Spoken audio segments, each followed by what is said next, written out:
complicado para nós, seres mortais comuns, entendermos.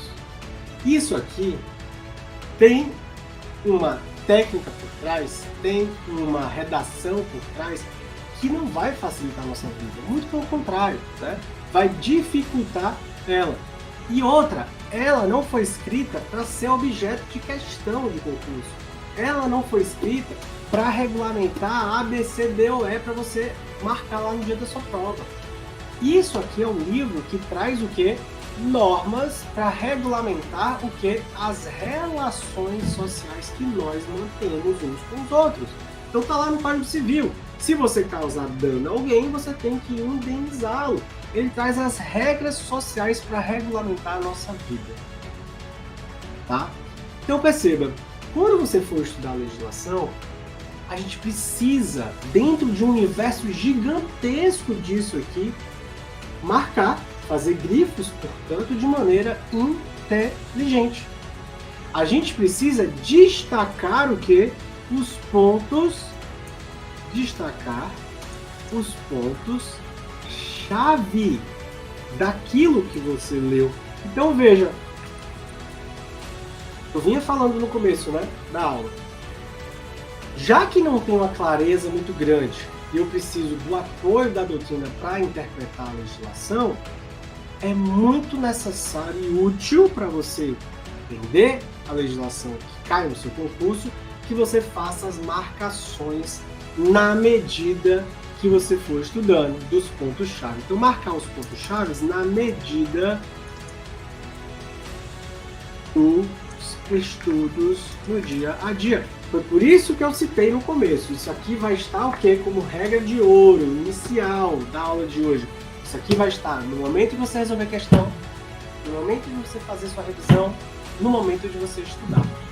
Isso aqui vai inclusive morar do seu lado, na cabeceira da sua cama, e já explico por quê, porque é uma das estratégias que muita gente falha, tá?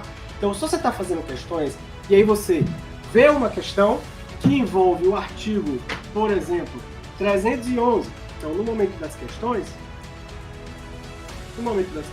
você viu lá, que caiu uma questão que você resolveu que envolve o artigo 311 do Código de Processo Penal, que diz: em qualquer fase da investigação policial ou do processo penal, caberá prisão preventiva decretada pelo juiz de ofício se no curso da ação penal, ou a requerimento do Ministério Público, do querelante ou do assistente, ou com representação da autoridade policial. E bem rápido, tá? Você não precisa tentar entender o conteúdo, perceba a técnica, a estratégia. Você fez a questão. Aí você verificou que essa questão era desse tipo aqui, ó, nível fácil. Pô, Roberto, era um nível fácil. Por que eu errei? Tá tudo bem se você errar. Você está no começo dos seus estudos, você está vendo pela primeira vez que existe o artigo 311 do CPP e você viu lá que esse artigo envolveu o quê? Uma pura transcrição literal do que eu acabei de ler. Então a questão era só uma transcrição. Ela estava lá.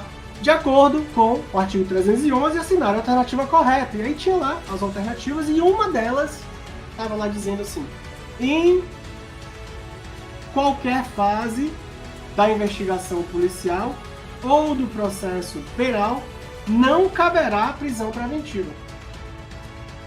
Eu acabei de colocar um não no meio da transcrição literal do artigo. E aí você errou. Você olhou o artigo, olhou para a questão, como o Vadimeco vai estar do seu lado o tempo inteiro, o que você vai fazer? Marcar aqui que a questão incluiu o não no meio. Esse é um grifo inteligente. Esse você acabou de destacar que não é que não caberá prisão preventiva, mas sim caberá prisão preventiva. Você percebe como você começa a criar um olhar para a legislação? Eu trouxe um exemplo prático aqui, só para você perceber, para você ir lá e fazer o quê? Um grifo nesse artigo.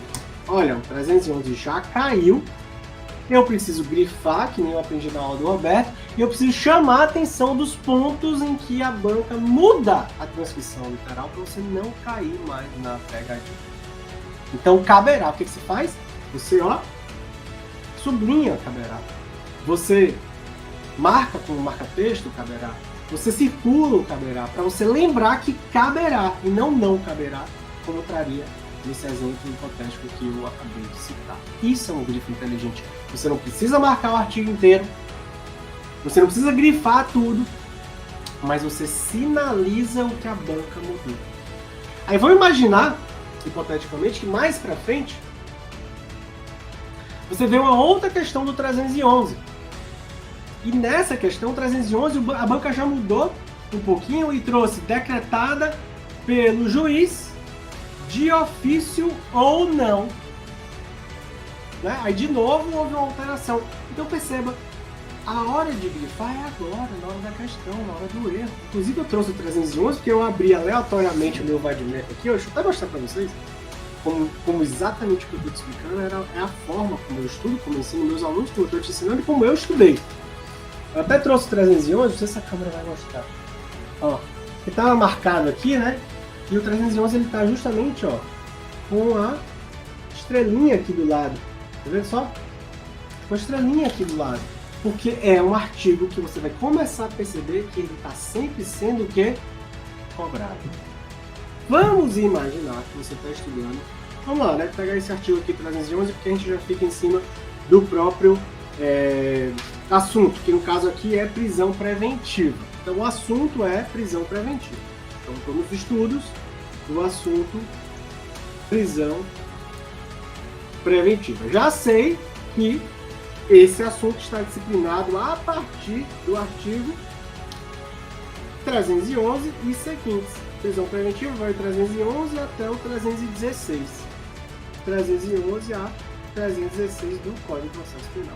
Olha que interessante. Então você abriu o seu livro, abriu o seu PDF, está fazendo o estudo. O que eu te pedi já desde o começo da aula?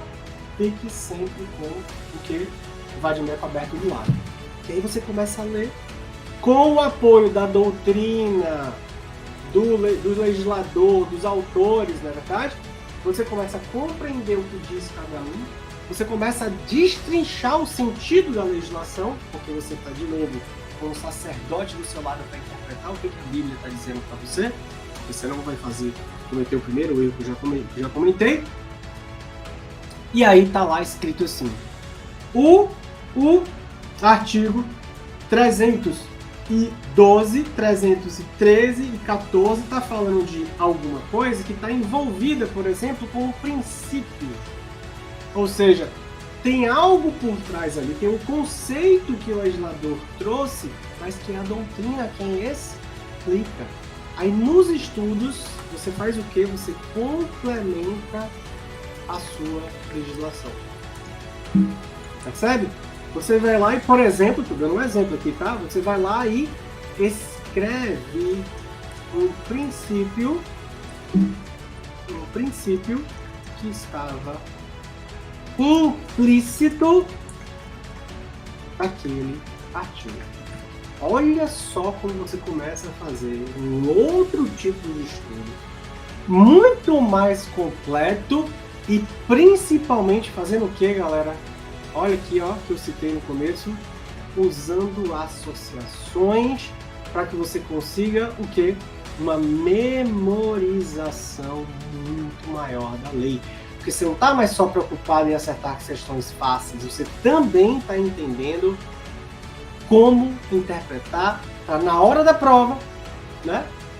Quando caiu a questão mediana, quando você for responder uma questão subjetiva, você não só cite o artigo, mas quando você saiba o que ele diz e saiba qual é o princípio envolvido. Então você puxa a setinha e complementa. Olha, o artigo tal e tal e tal diz respeito ao princípio da efetividade, o princípio da proporcionalidade, enfim. Por quê? Porque você usou o seu estudo para fazer o seu VADMECUM ficar mais completo. Então você complementa a sua legislação, você complementa o seu material.